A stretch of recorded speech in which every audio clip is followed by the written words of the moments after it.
And now there's this. President Trump is proposing $15 billion in cuts to the federal budget. But look at what Nancy Pelosi is saying. Quote, these Republican rescissions show how hypocrisy of a GOP Congress that insists on tight budgets for children and families while hiding enormous unpaid for giveaways to corporations and the wealthiest. Joining us now, Grover Norquist, Americans for Tax Reform president. All right, Grover, how does the Republican Party push back against Nancy Pelosi's claims here? Well, Nancy Pelosi says that when the sun goes up, so it really doesn't matter. When we cut taxes for 90% of Americans, she says only 1% of Americans got a tax cut. She's just lying. On the rescission, she's wrong also. What the president has done is he used a power that presidents have had since 1974 to offer to Congress, here is money that hasn't been spent yet. I think it shouldn't be spent. Let's take it off so it doesn't get spent. It's $15 billion, which is not a lot. It's a very small percentage of the total budget. It's money that has been appropriated in the past but not used. So it sat there unused for year after year in many cases.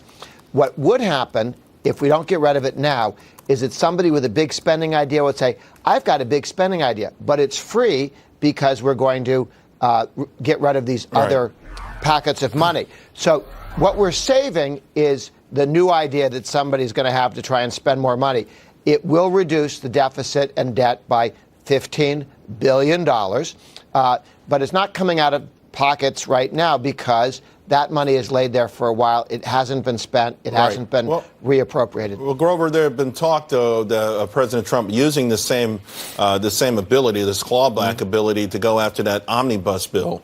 Is that off limits now? Because $15 billion is the proverbial drop in the bucket compared to the amount of deficit spending that was larded into that GOP bill. Quite correct. This is the first bite at the apple. This is the easy one. If we get this done and the Republicans hold together, then we can go and look at a larger package this summer. If we can't get this across the finish line, we're never going to get the larger one. So the goal is to get people used to this, the process itself, comfortable with it, able to articulate why Nancy Pelosi is just lying. And once you've learned how to do that, we go and we do the bigger issue. And we should be doing many of these rescissions, not one or two, but many. There's no limit to the number of rescissions you can do. You got 45 days now to have the vote in Congress. I think it'll be helpful and instructive. Grover, I got 30 seconds. Let me slide this one in on you. A record surplus last month. Can it last? Yes, because the economy is growing, and when the economy grows, more revenues come in. That is exactly what Ronald Reagan proved, and Coolidge proved, and John F. Kennedy proved, and which the Democrats continue to pretend doesn't happen. Strong growth brings revenue, better than tax hikes. Grover Norquist, thank you very much. Always appreciate it.